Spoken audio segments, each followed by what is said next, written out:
Walking down the street a few years ago, I crossed paths with a stranger. He was listening to music and enjoying the warm weather, and we were just going to walk right past each other. And as he saw me approaching, he smiled, and he stuck out his hand for a high five. Without a second thought, I gave him a high five, and I went along my way. There was something so natural about touching hands with another human being, something so validating about being acknowledged instead of ignored. Think about the way we pass people every day without acknowledging their presence. No eye contact, no hello, how are you today? But this man, he chose to make a connection and reach out for a high five. He chose to honor a fellow human being. Musar teacher Alan Morinus states, every human being is due honor and respect just by virtue of being human, which means embodying a divine soul made in the image of God. Morinus tells us, look deeper, and we will perceive the glowing radiance of a holy soul. Develop eyes to see the soul and bow down in honor. Honor and respect should be a gift we give every human being. Treating every human being with honor is the foundation for justice. In this week's Torah portion, Abraham and Sarah are models for treating others with honor and respect. According to Torah, Abraham was sitting at the entrance of his tent when 3 men appeared standing across from him. Now, Abraham was recovering from circumcision, and he had a perfectly good excuse to sit tight and only worry about himself. But Abraham runs. He runs from the entrance of the tent to meet them. Bowing down to the ground, he begs them not to pass him by. He offers them water, a place to wash their feet, and recline under a tree. He offers even to bring them bread as they restore themselves. Now, according to the story, these men turn out to be holy messengers of the divine. Some would call angels. And still, we learn the value of demonstrating honor and respect to all of those we encounter, not knowing who they may be or how they might help us. We do not always put time and energy into getting to know the people around us. Joanne Jones tells the story that during her 2nd month of nursing school, her professor gave a pop quiz. She was a good student, and she breezed through the questions until she read the last one. What is the first name of the woman who cleans our school?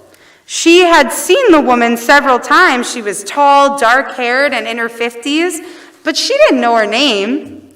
When one student asked if the last question would actually count toward the grade, the professor replied, absolutely. In your career, you will meet many people. All are significant. They deserve your attention and care, even if all you do is smile and say hello. It was an example that she never forgot. She learned that the woman's name was Dorothy. Who are the Dorothys that we ignore?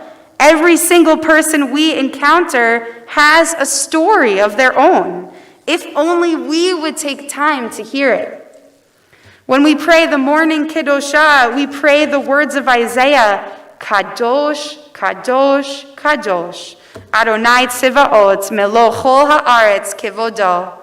Holy, holy, holy is Adonai. The whole world is filled with God's kavod, honor. If only we could recognize God's kavod inside each and every human being. We are capable of recognizing it if we try. Rabbi Eliyahu Dessler treated each person with the utmost respect.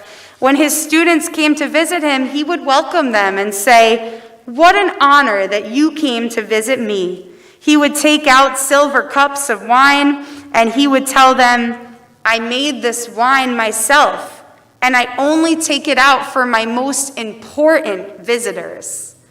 Think about the times in our lives when we were treated as most important. The time someone stood up for us when we were put down. The time a friend made us tea with honey when we were feeling sick. The time another human being listened to our fears with no judgment. The time we carried heavy bags and a stranger was kind enough to hold the door.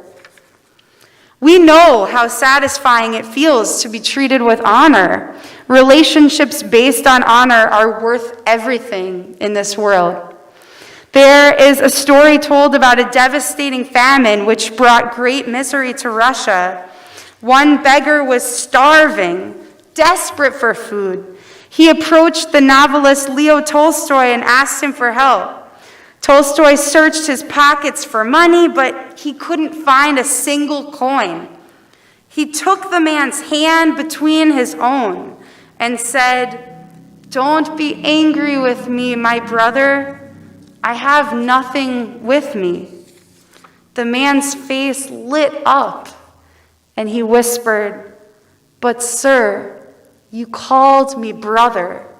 That was the greatest gift you could have given me."